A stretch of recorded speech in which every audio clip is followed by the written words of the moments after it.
Entendido y anotado. Va. Bueno, entonces déjenme comenzar aquí la grabación.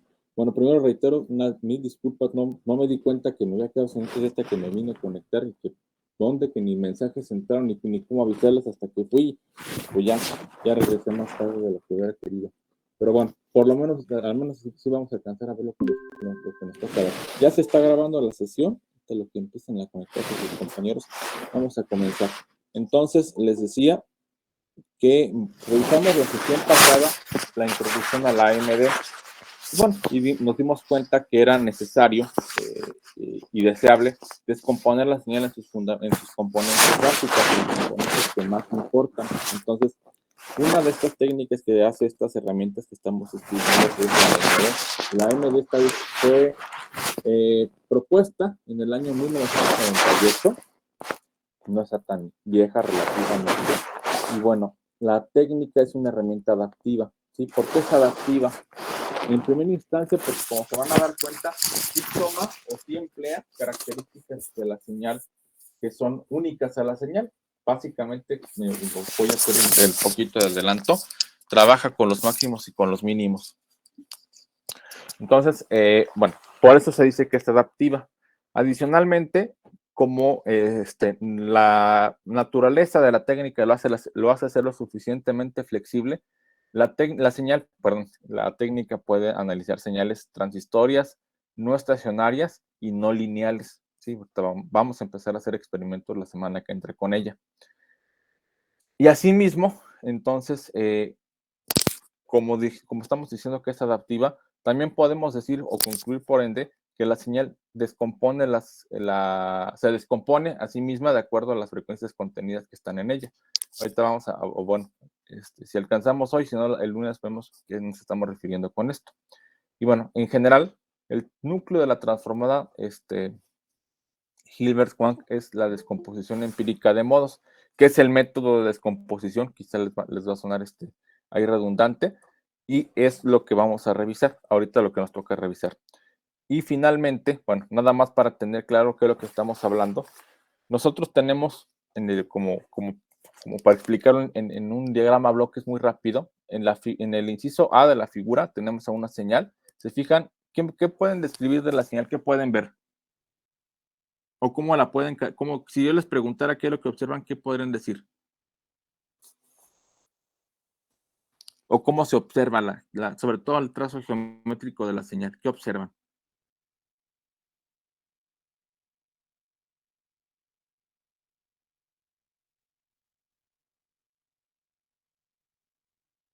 Pues primero tiene cierta amplitud y luego, o sea, es como, sí, tiene cierta amplitud, luego baja y vuelve a seguir.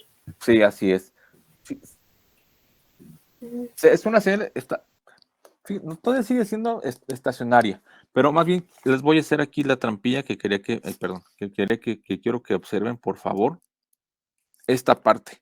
¿Cuántos máximos tiene la señal?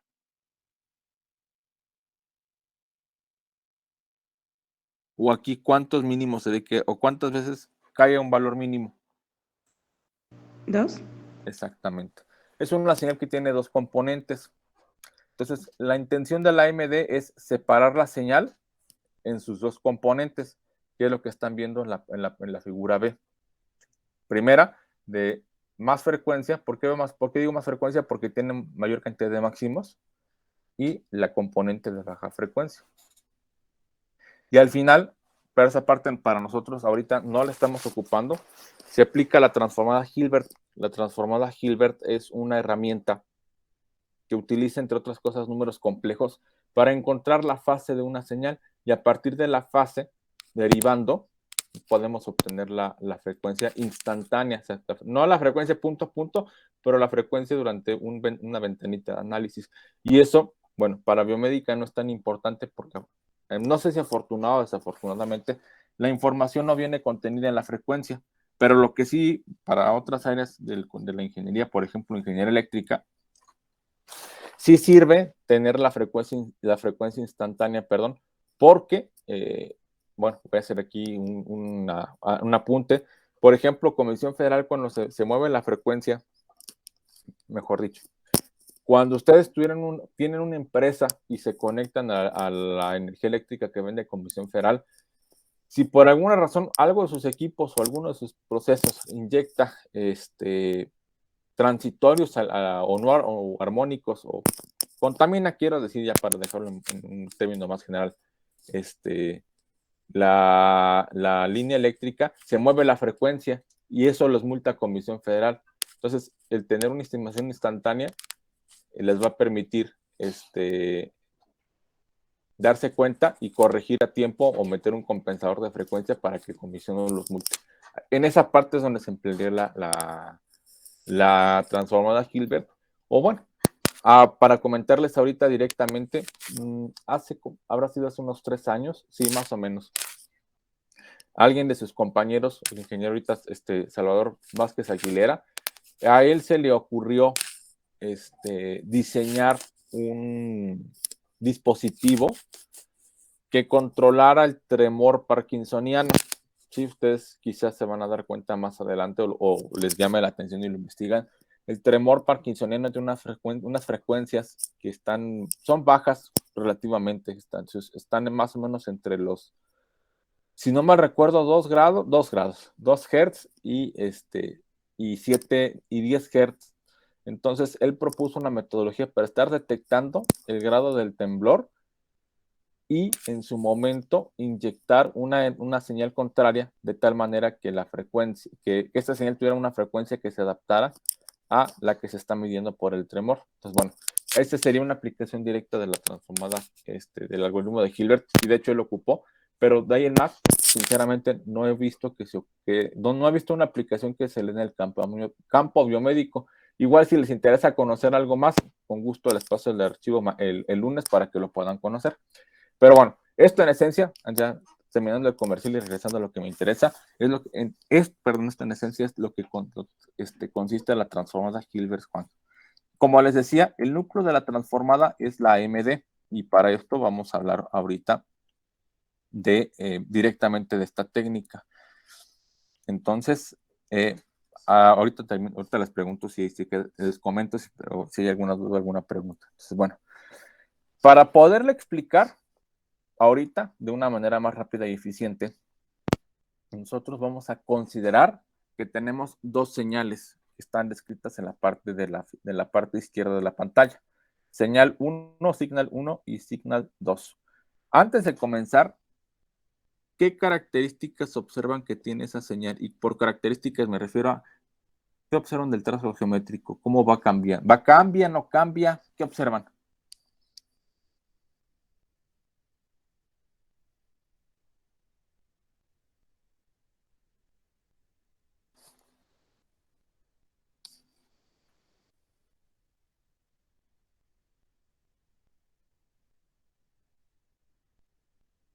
Pues podríamos decir que cambia, en la primera señal cambia el trazo geométrico, la amplitud es diferente. Sí.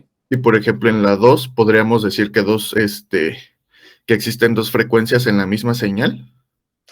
Va por ahí. ¿Están traslapando? Va por ahí, Roberto.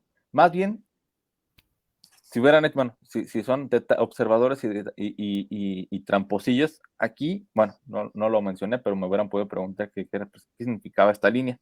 Bueno, esta línea, en lo que está en color azul, se llama la representación tiempo-frecuencia de la señal. Entonces, ¿qué quiere decir esta representación? Están viendo cómo cambia la señal con respecto del tiempo. Si se fijan, la frecuencia inicia relativamente constante, pero conforme pasa el tiempo, ¿qué le pasa a la frecuencia? ¿Cae? Disminuye, Uh-huh. llega a un valor mínimo y luego se vuelve a recuperar. Eso es lo que están viendo aquí. A una señal cuya frecuencia cambia en una escala controlada se le conoce como señal chirp, que finalmente es una onda senoidal. Entonces, lo que vamos a analizar es una señal chirp, en pocas palabras. Esta sería la representación de la primera figura. Y de la segunda figura. La segunda figura, la línea que representa, ¿cómo dice que se llamaba? La señal Chirp. chirp. Chirp, así. ¿Vendría siendo la misma, solo que está cambiando la frecuencia? Exactamente. Tiene una mayor frecuencia. En este caso, ya la componente la señal que queremos analizar tendría 2 chips de diferentes frecuencias. Todas caen más o menos a la misma proporción, por eso se ve si lo hace a simple vista, así sin ponerle muy detalle, creo que estarán de acuerdo conmigo que las dos señales son similares a simple vista. Y eso se debe, reitero, a que, bueno, a pesar de que una tiene una componente y la segunda, que es la que vamos a trabajar, tiene 2 componentes, la caída en la frecuencia ocurre más o menos a la misma razón. Entonces, bueno,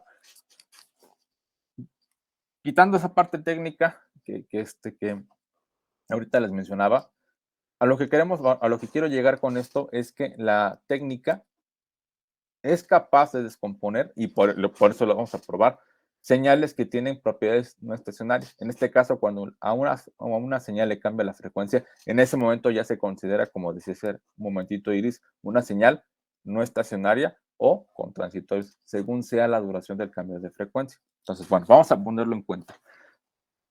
Y ahora sí, la MD dice o define la persona que inventó la técnica, y digo la inventó porque se van a dar cuenta que es una tontería más adelante. Él define que una señal va a ser la suma de oscilaciones de baja frecuencia, que esa baja frecuencia corresponde a la señal que se desea procesar y, perdonen, a una suma de baja frecuencia y una suma de señales de oscilaciones de alta frecuencia, que son perturbaciones cualesquiera que se pueden percibir en el medio ambiente. Entonces, como está compuesta o como la señal se asume que es una suma de oscilaciones de baja frecuencia y de alta frecuencia, a él se le ocurrió, bueno, si son oscilaciones de alta y baja frecuencia, la cantidad de máximos y mínimos que va a tener la parte de baja frecuencia con respecto a la parte de alta frecuencia va a cambiar. Dicho esto, entonces a él se le ocurre decir, bueno, si es la suma de oscilaciones y yo selecciono los puntos máximos y los puntos mínimos y los interpolo o los conecto con un algoritmo de trazo de curvas, tal vez pueda descomponer la señal en sus diferentes frecuencias. Eso es la MD. Entonces, ya el procedimiento formalmente matemático, bueno, formalmente aceptado y que ustedes se van a encontrar en MATLAB o en un artículo, dice lo siguiente. Dice, primero identifica los puntos máximos y los mínimos de la señal que quieres procesar. Ya que hiciste eso, entonces interpola o une los puntos máximos con máximos y mínimos con mínimos con un algoritmo de interpolación. ¿Sí? Interpolación, recuerden que consiste en básicamente definir una ecuación que describa el comportamiento de esos puntos.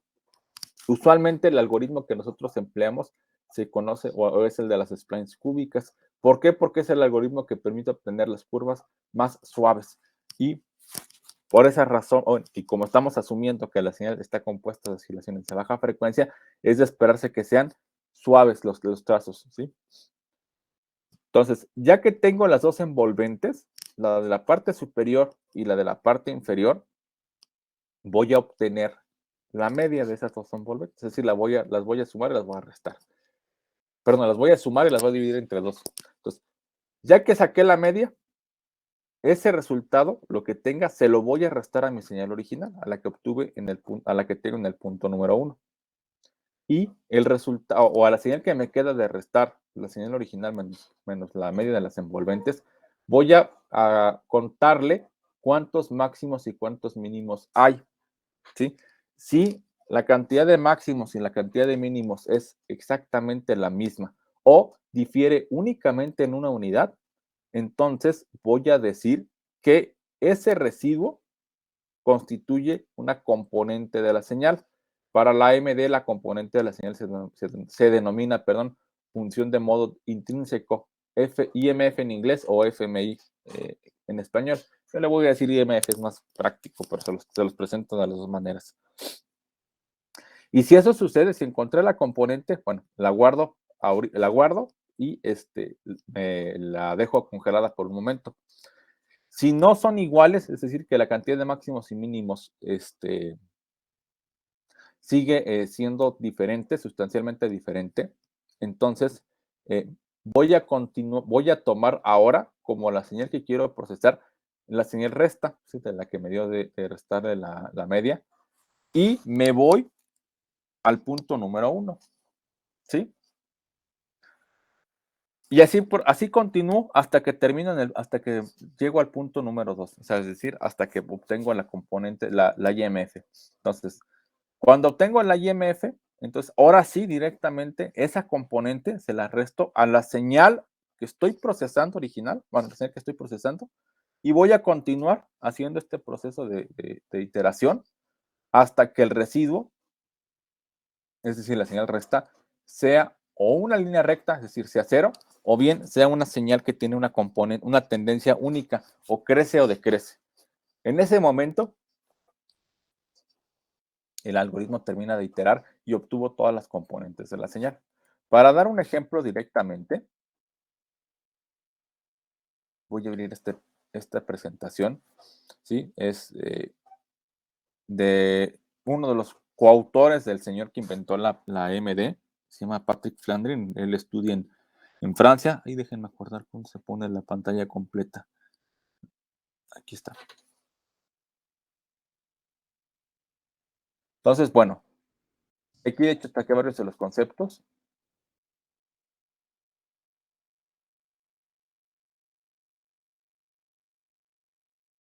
Entonces, vamos a comenzar con la señal que les decía que íbamos a trabajar. Se ven, ya aquí a más detalle se alcanza a apreciar que pues, si la señal tiene más de una componente, pero sigue cambiando, las dos componentes que tiene cambian en frecuencia, que es lo que acabo de decir. Entonces, el algoritmo dice, calcula, detecta los máximos, puntos en color azul, únelos con una spline cúbica, detecta los mínimos, puntos en color rojo, únelos con la spline cúbica, línea en color rojo. Ya que hiciste esto, resta o saca la media directamente de las líneas en color azul y color rojo. Y réstaselos a tu señal que estás procesando, la que tiene el trazo azul. Perdón, la que tiene el trazo negro. Y el resultado es la señal que me queda en color magenta. ¿Sí? ¿Qué observo? Bueno, tomo la señal en color magenta, es la media, perdón, y se la resto a la señal original. Voy con el residuo, que era lo que les decía. Sigo con el residuo. Y yo les preguntaría, así a simple vista, ¿creen que tenemos la misma cantidad de máximos y de mínimos? ¿Qué dirían ustedes?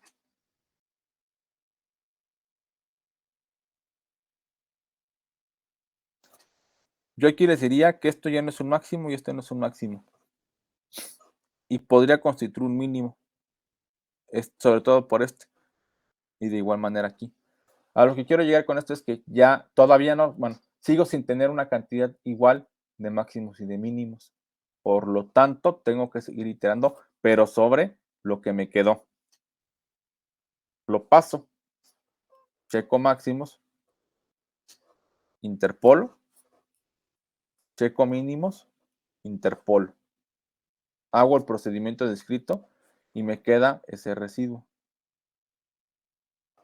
O sea que con cada iteración que se va haciendo, se va modificando la señal. Exactamente, así es. Okay. Yo en alguna variable de memoria tengo que dejar la señal que estoy procesando, perdón, la señal original a la que quiero descomponer, porque en un momento la voy a tener que ocupar. Pero por ahorita lo que estoy adaptando es el residuo. Me quedo procesando con la señal que cambia según cada iteración. Entonces, otra vez, vean, en color magenta es la media, ¿sí? ¿Qué me pueden decir? ¿Cómo va observando la señal en color magenta? Aquí, con respecto de aquí. ¿Qué ven qué tiende a hacer?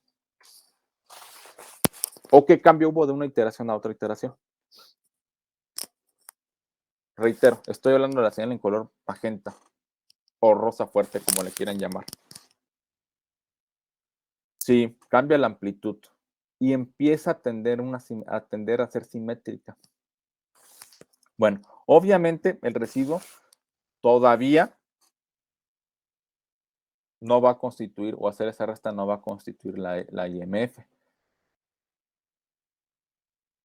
Un truco que, bueno, no la vamos a implementar, pero que normalmente nos dicen, bueno, no nos dicen, pero que es válido suponer, es que si al revisar el residuo, la media, que está en color magenta, si esa línea que genera la media es una línea recta, o si de aquí le cuento los máximos y los mínimos a la línea en color magenta, y funciona, ya está demostrado que es el equivalente a venirlos a contar en el residuo. Entonces, si de la línea en color magenta, de aquí ya sacamos que son iguales o son una línea recta, en ese momento podemos, digámoslo así, sustituir uno de los pasos que era operar directamente sobre la señal de residuo. A veces es más fácil porque la magnitud de la señal de residuo es mucho más grande. Entonces, el algoritmo en ocasiones tarda más en hacer las comparaciones. Pero bueno, solamente es una nota al margen. El algoritmo de MATLAB ya lo traemos implementado. Si lo quisiéramos implementar, pues podríamos decir, como les digo, operar directamente sobre la señal en color magenta, sobre el trazo en color magenta, perdón. Pero pues ahorita vamos a continuar haciendo la regla. Aún así, les digo, checamos sobre el residuo y pues la cantidad de máximos y mínimos cambió. De hecho, sigue siendo diferente de uno, no es igual. Por lo tanto, sigo iterando. El residuo se va a convertir en la señal que sigo procesando. Entonces, vean, tengo máximos 1, obtengo mínimos 1.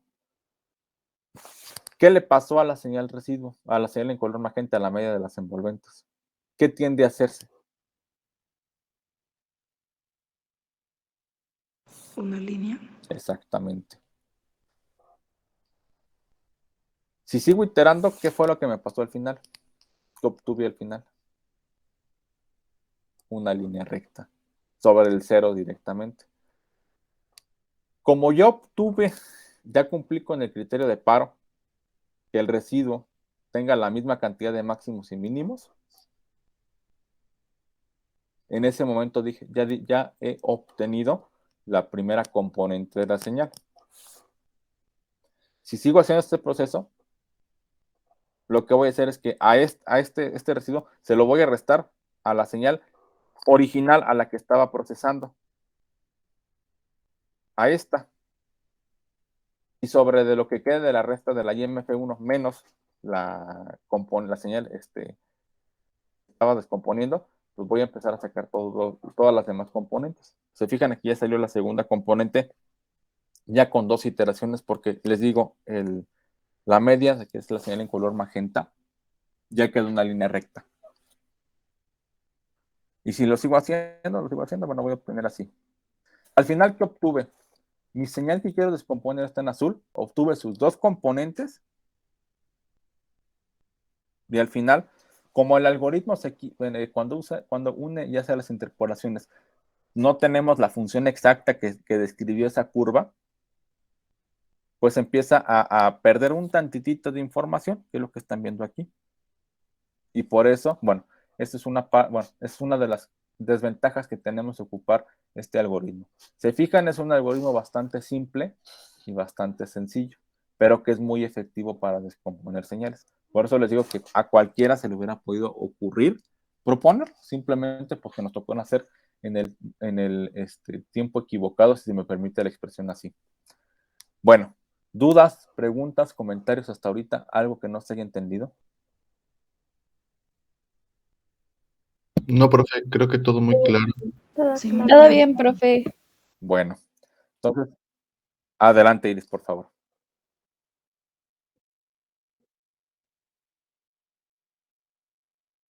Ajá, sí, sí. Y la media, exactamente, exactamente. De ahí sale, ese resultado de restar la señal menos la media es el residuo. No es nada.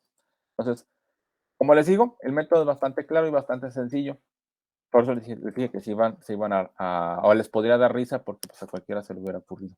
Bueno, esto es en sí la explicación del método. Falta ver qué características tiene y unas consecuencias que tenemos que hablar y sobre todo empezar a hacer ejemplos.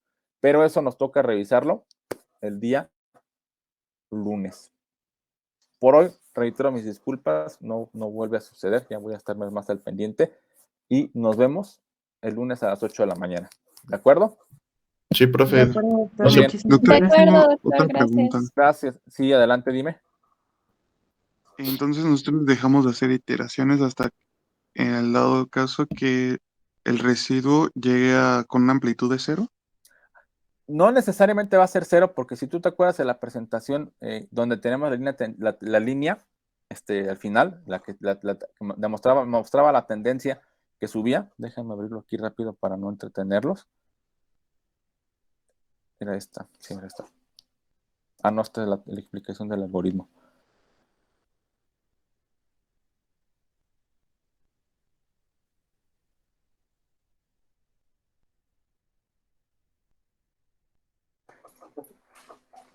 Si ustedes ven aquí, este residuo, les digo, aquí es una línea con tendencia creciente. Puede ser, como ahorita que nos dio, que la señal, el residuo sea una línea recta, pero cuando la tendencia, bueno, me refiero, aquí hay una cantidad de máximos y mínimos. No hay. Simplemente hay una pues sí, tendencia, valga la expresión, o una condición en el que el trazo empieza a aumentar. Cuando también, les digo, ese es el otro criterio de par. Como no son iguales los máximos y mínimos, o hay una tendencia fija para el algoritmo. Hasta ahí, en ese momento deja de iterar. No sé si me expliqué más o menos. Sí, ya queda un poquito más claro, doctor. Bueno, perfecto. Vamos a hacer ejemplos, vamos a hacer más ejemplos para que lo vean. Muy bien, no sé si haya más dudas o más preguntas. Perfecto. Pues entonces, ahora sí ya, porque yo sé que tienen otra clase, reitero, muchas gracias por haberse conectado y nos estamos saludando el día lunes. Tengan excelente semana y excelente fin de semana y excelente día. Cuídense mucho, cualquier cosa es igual pendiente. Muchas gracias, doctor. Gracias, doctor.